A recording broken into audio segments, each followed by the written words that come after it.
Bonjour, mon nom est Christian Godefroy et je vous souhaite la bienvenue au livre Outils de Christian Godefroy. Alors aujourd'hui nous allons parler d'un ouvrage qui a été vendu, tenez-vous bien, à 3 millions d'exemplaires. Et pourtant, j'ai la quasi-certitude que vous ne l'avez pas lu.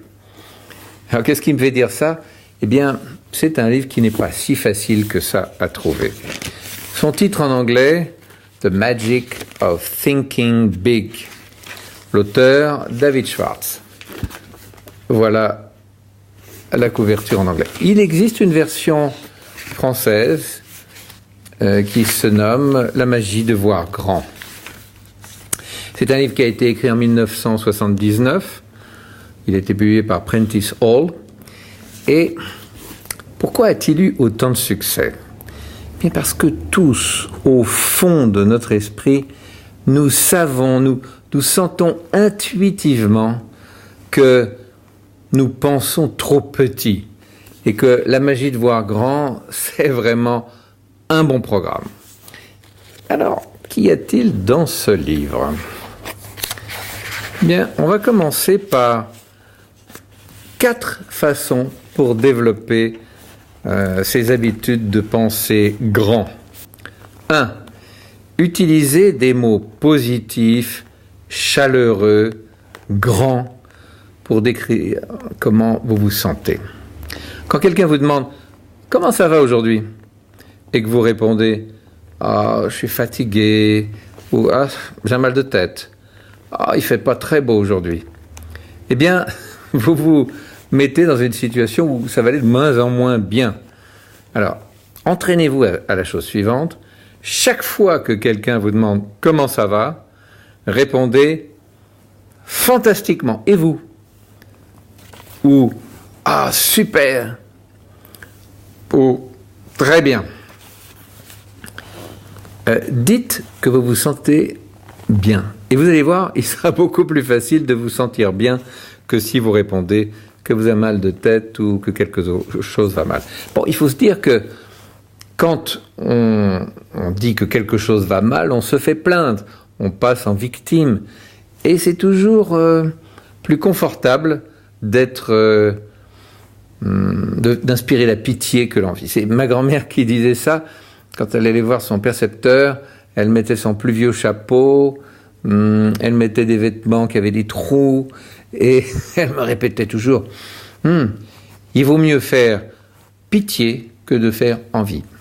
Alors ça c'est vrai, peut-être si vous allez voir votre percepteur, mais en tout cas dans la vie c'est pas ça qui vous rendra heureux et c'est pas ça qui fera de vous quelqu'un qui pense grand. 2. Utilisez des mots positifs, chaleureux, favorables pour décrire les autres personnes. Si vous vous donnez la règle de toujours parler positivement des autres, d'abord les autres parleront plus positivement de vous, et puis vous allez faire, souvenez-vous de l'effet Pygmalion, vous allez leur faire exprimer le meilleur de ce qu'il y a en eux. Dites d'un employé « Ah, c'est vraiment quelqu'un de bien ». Dites à quelqu'un comment il a fait quelque chose de formidable.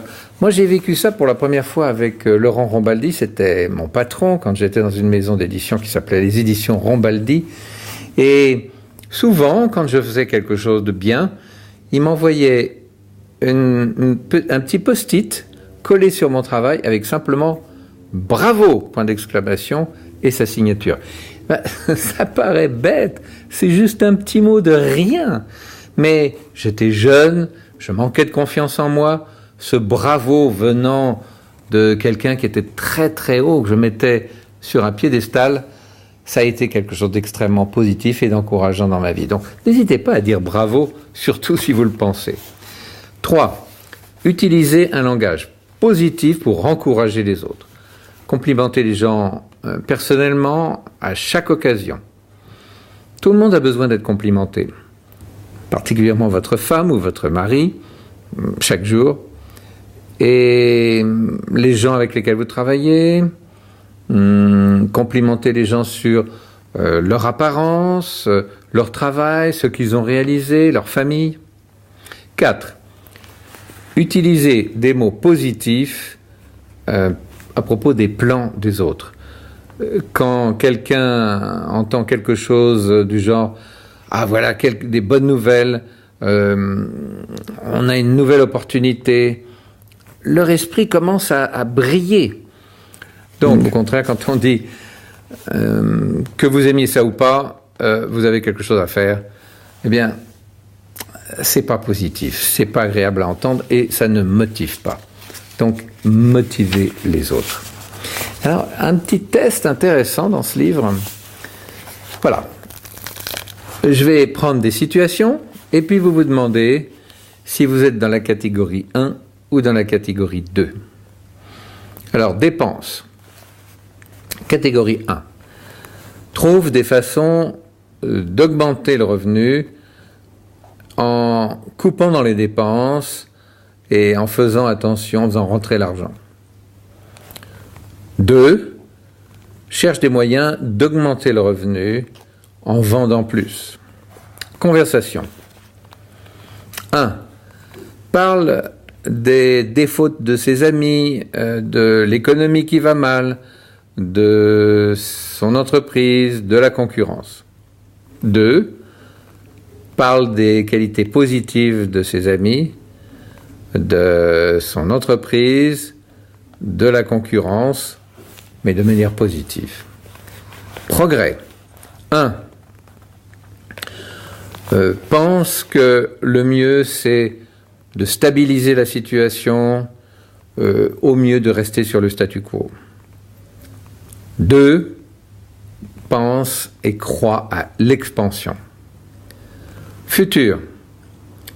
Vois le futur comme limité. 2. Vois le futur comme plein de promesses. Travail. Cherche des moyens de ne pas travailler ou d'éviter de travailler. 2. Cherche des moyens de faire les choses et tout particulièrement d'aider les autres.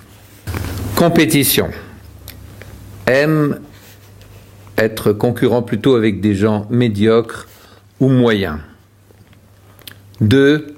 Aime être en compétition avec les meilleurs. Problème de budget. 1. Cherche des moyens d'économiser de l'argent en coupant dans les dépenses. 2. Cherche des moyens d'augmenter son revenu et d'acheter plus. But. Se fixe des buts raisonnables, plutôt bas. 1. Se fixe des buts élevés, ambitieux. Vision. Voit principalement à court terme. 2. Voit principalement à long terme. Sécurité. 1. Est préoccupé fréquemment par des problèmes de sécurité. 2. Voit la sécurité comme un compagnon naturel du succès. Entourage, compagnon. 1. A autour de lui des gens plutôt médiocres, des gens qui pensent petit. 2. A autour de lui des personnes qui ont une vision large, des objectifs élevés. Erreur. 1. Tourne des petites erreurs en gros problèmes. Moi j'appelle ça faire des tempêtes dans un verre d'eau. 2. Ignore les erreurs qui ont peu de conséquences. Ah voilà, c'est intéressant. Bien évidemment, vous l'avez deviné, tout ce qui est dans le 1, il faut le passer dans le 2. Et une des raisons pour lesquelles on ne pense pas grand, eh bien, ce sont toutes ces raisons. 1. Faites attention à votre apparence. Votre apparence exprime quelque chose. Si vous vous habillez de manière médiocre, eh bien vous ne pourrez pas penser grand. Alors que si vous vous habillez en vous sentant bien dans ce que vous portez, et si vous exprimez que vous pensez grand, eh bien, il vous sera plus facile de penser grand. 2. Pensez que votre travail est important.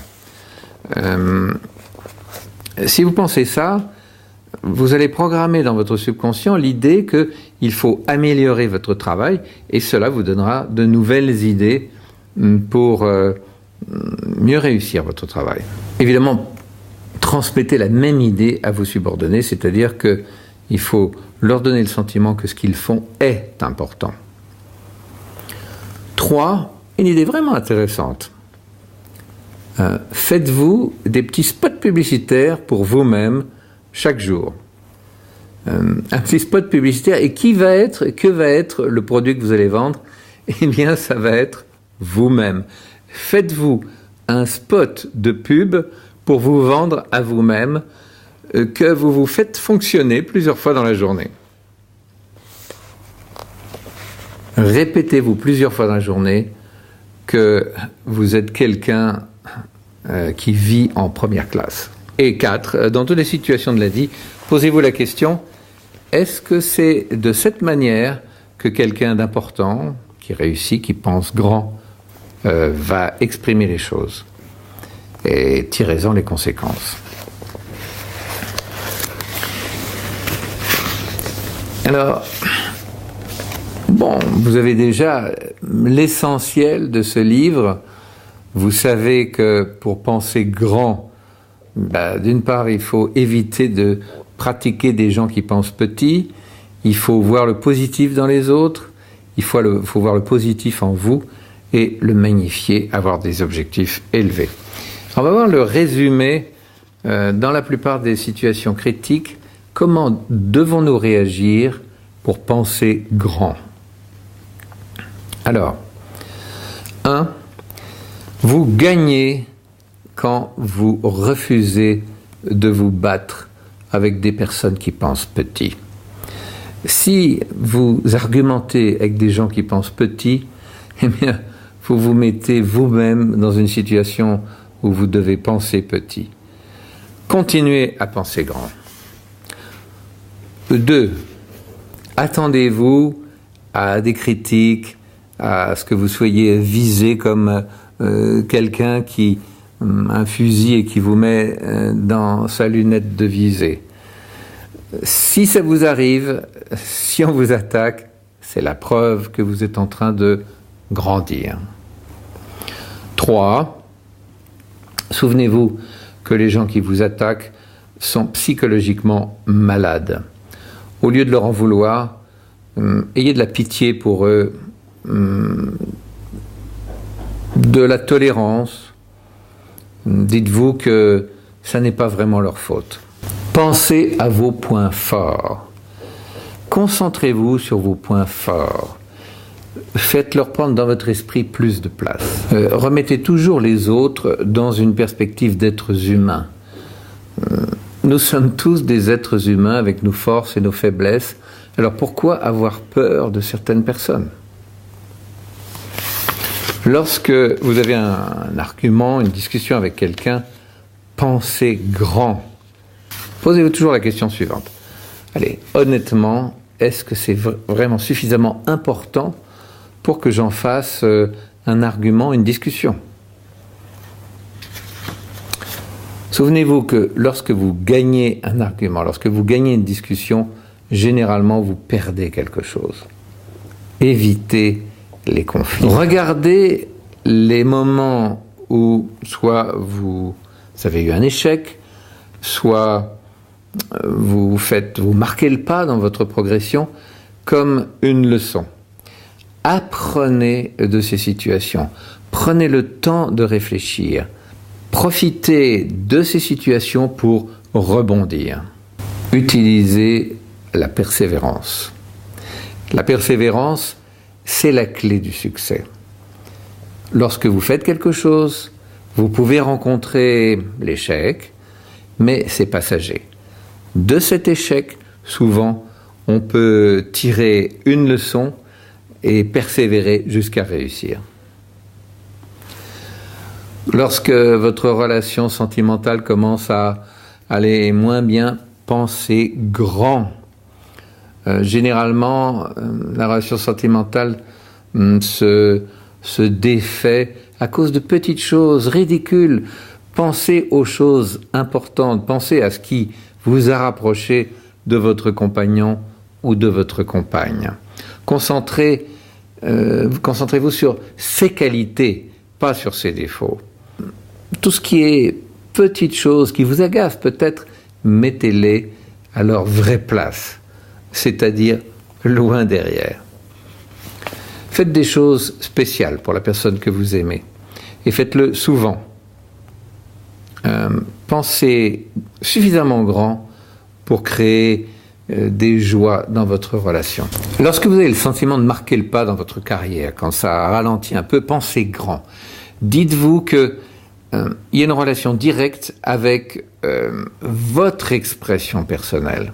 Pensez « je peux faire mieux ». Le meilleur, on peut l'atteindre.